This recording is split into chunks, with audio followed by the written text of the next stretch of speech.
Hello friends, welcome back to our channel. சிறடி காசில் அப்கம்கி ரிவ்யூ பார்க்கலாம். ரோஹிணி வந்து எப்போ தான் மாட்டுவாங்கன்னு இருக்கேன். ஆனால் நல்லா வச்சு செஞ்சு விட்றாங்க ரோஹிணி. எல்லாருமே எல்லா சைடும் போனாலும் எல்லா பக்கமும் செருப்படி மாதிரி தான் ரோஹிணிக்கு வந்து விழுவுது. அந்த மேனேஜர் மிரட்டுறாரு, அங்கே ஸ்ருதி வந்து அசிங்கப்படுத்துகிறாங்க. சூப்பராக இருக்குது பார்க்குறப்ப. ஆனால் ரோஹிணி சீக்கிரம் மாட்டணும். கதை கொஞ்சம் சுமாராக தான் போயிட்டுருக்கு. மீனாவும் வந்துட்டு அவங்கள்ட்ட எல்லாத்தையும் சொல்லி பொண்ணு பக்கம் சொல்கிறத நீங்கள் வீட்டுக்கு மூத்தாளாக வாங்க அப்படின்னு சொல்லி அத்தையும் மாமா எல்லாத்தையும் கூப்பிட்றாங்க. அவங்க வர மாட்டேன்றாங்க. சரிங்கிறனால அண்ணாமலை வந்து அவங்க எல்லாம் போகிறாங்க. அதே போல் மாப்பிள்ளையும் வராரு. வந்துட்டு மாப்பிள்ளை பார்த்துட்டு டேட்டு டைம் எல்லாம் ஃபிக்ஸ் பண்ணுறாங்க. அப்போதைக்கு கல்யாணத்துக்கு பெரிய ஆஃபீஸர்லாம் வருவாங்க அப்படின்னு சொல்லி வந்துட்டு அருண் வந்துட்டு முத்து வந்து கொஞ்சம் அசிங்கப்படுத்துகிற மாதிரி குடிச்சிட்டா வரக்கூடாதுன்றப்போ முத்து சும்மா இருப்பார்.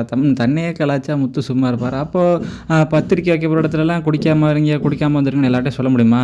கல்யாணங்கிறது எல்லாரும் நடக்கிற மாதிரி தான், யார் வேணால் எப்படி வேணால் வரலாம் அப்படிங்கிற மாதிரி சொல்கிறார். அப்போ டாக்டருக்கு யாராவது கல்யாணம் நடந்தால் எதுவும் பிபிஜி சுகர் இருக்கவங்க வரக்கூடாதுன்னு சொல்ல முடியும்.